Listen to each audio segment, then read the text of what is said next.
السلام علیکم ناظرین، ہم لوگ قرآن پاک کو اس کے مطلب کے ساتھ پڑھائی کر رہے ہیں، ترجمے کے ساتھ، تاکہ ہم قرآن کو سمجھ سکیں اور اس پہ عمل کر سکیں۔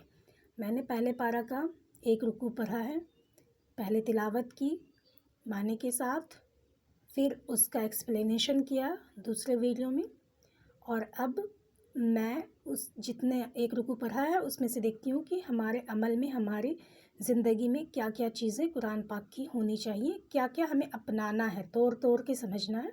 ایسے تو سارے لوگ سمجھدار ہیں، سبھی سمجھتے ہیں، پر میں سمجھتی ہوں، اور جن لوگوں کو سمجھ نہیں آتا ہے وہ سمجھنے کی کوشش کریں۔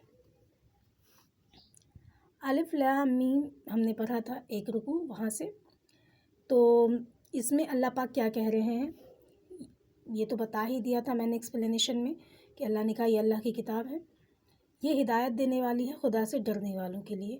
تو یہاں پہ مین پوائنٹ ہے خدا سے ڈر، اللہ کا ڈر ہونا چاہیے ہمارے دلوں میں، اور بے شک ہے بھی، لیکن خدا کا ڈر کس معاملے میں ہونا چاہیے، کیسے ہونا چاہیے؟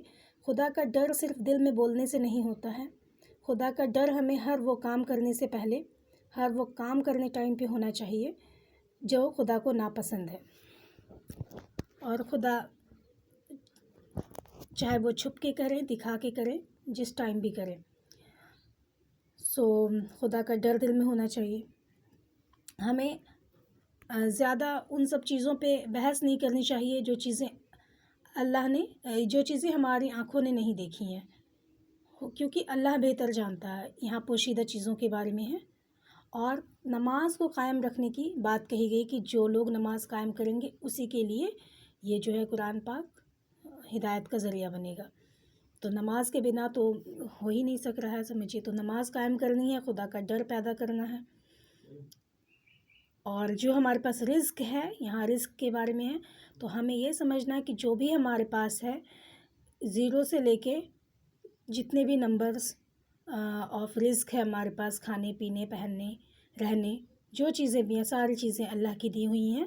تو آج سے ہم لوگ یہ نہ کہیں کہ ہم نے کمایا ہے، ہمیں جو اللہ نے عطا کیا ہے یہ کہیں بھی اور یاد بھی رکھیں اور دل سے بھی مانیں، کیونکہ اللہ ہی ہے جو دیتا اور چھین بھی لیتا ہے۔ ہمیں ایمان رکھنا ہے قرآن پاک پر، یس یہ اللہ کی کتاب ہے، اور بھی جتنی کتابیں 4 آئی ہیں آسمانی کتاب، اس پہ بھی یقین رکھنا ہے۔ اور یہ بھی یاد رکھنا ہے کہ جو کافر ہیں ان کے کانوں پہ جو ہے وہ مہر لگا ہوا ہے، وہ ہمارے بولنے پہ بھی نہیں سنیں گے جب تک اللہ اسے ہدایت نہ دے دے۔ تو اللہ ہمیں اپنی رحمتوں سے ہمیں یہ ہدایت دیں کہ ہم قرآن سمجھیں، ہم اللہ کے بندے بنے رہیں، اور ہم اسلام پہ قائم رہیں، اللہ کی ہم پہ عذاب نہ ہو، اللہ کی ہم پر رحمت رہے۔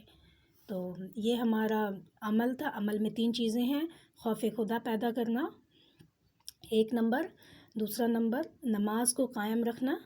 تو چلتے ہیں، جو لوگ کم کر دیتے ہیں نماز کو یا کبھی کبھی قضا کرتے، کوشش کریں کہ نماز پڑھتے ہیں، اور میں بھی پڑھوں گی، سبھی سے ہوتی ہیں غلطیاں۔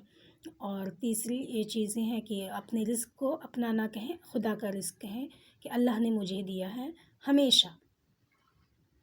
اور چوتھی چیزیں جو کہ آپ کو یقین رکھنا ہے قرآن پر اور 4 آسمانی کتابوں پہ۔